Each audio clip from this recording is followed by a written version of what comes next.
Guys, dito kami sa McDo. Tapos tingnan nyo. Dito kami sa may Session Road.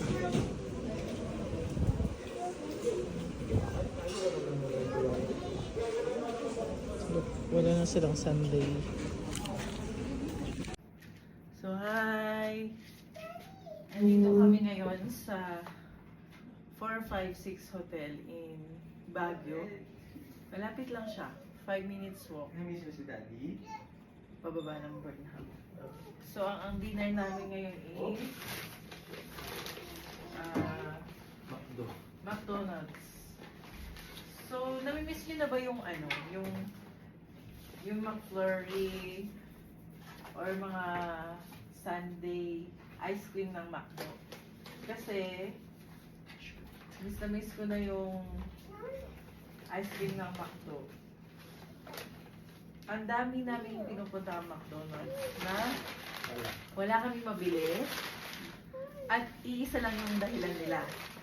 Ang sabi nila, under maintenance ang kanilang machine sa San Jose, sa Talavera, Cabanatuan. Ngayon, nandito sa Baguio. Ewan ko sa Metro Manila kung may concern din sa ice cream ng McDo. Pero sana maging available na siya soon. KG McDo, namimiss na po namin ang inyong masarap na ice cream. So, let's eat. Let's eat. Michael? Michael, want spaghetti?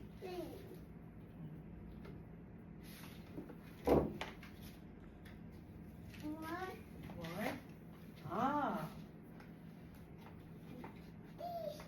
Open. Open na. Pray muna tayo. Paano daw mag-pray pagkakain? Lord, thank you for our food. Bless our food. Na may magbigay ito ng kalakasan and nourishment sa aming mga katawan. We pray, God, na kayo po, Lord God, ang aming mag-glorify sa pangangalaga ng aming katawan. In Jesus' name, Amen.